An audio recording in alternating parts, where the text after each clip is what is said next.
It's my feel-good breakfast show.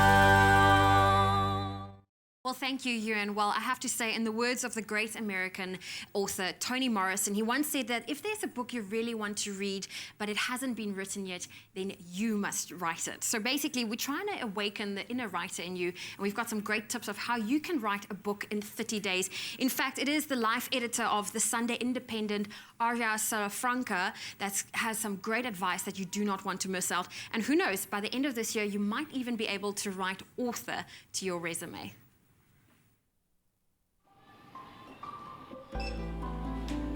Taking a few thoughts and growing them into a well-written book can seem daunting, but for Arja Salafranca, writing never seemed like a job. I started writing when I was about 9, 10 years old, but then I also started keeping a journal, putting my diary notes, and I've been writing a journal ever since. And the diary has fed the poetry and then has in turn fed the short stories. It's such an expression of who I am and what I have to do. I express myself through writing, I think through writing. It's just part of who I am. Art really does imitate life, and there's inspiration for your book everywhere, from your boss to your best friend and even your own life story. I often do have stories and voices in my mind. I live with my characters. I go to bed with my character sometimes. I've asked a partner of mine, do you think this character would do that, and what do you think of that?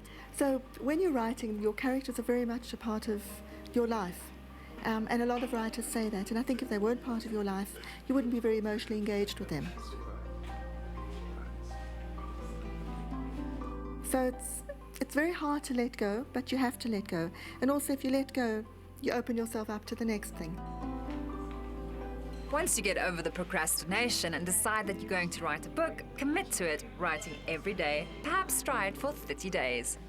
If you are trying to write a book in 30 days, if you could take leave, if you can have those 30 days free, because to try and balance that all with life and working, and things come up and emergencies happen. So I would say that's the first step, is to try and have some spare time. If you don't, then you just have to make time every single day. It is quite a juggle with relationships, friendships, all sorts of things, but you have to make that time. If you don't, you'll never write. There is an initiative called the National Novel Writing Month, and for a month in November you write your book. So you sign up to however many words, and the objective is that you get your novel written of about 50,000 words. After that, you've got a book, you can edit it, you have online help, there are online forums. So I'd say if you are trying to write a book in 30 days, that does seem like a really good initiative to try and use. What will make you a fully fledged writer is being able to push through writer's block, overcoming feelings of wanting to give up and writing even when you think you have no time. Great writers are certainly those who push at their craft and who don't give up. You have a lot of ordinary writers who love writing and who are very good at writing, but there's something that's always more important for them.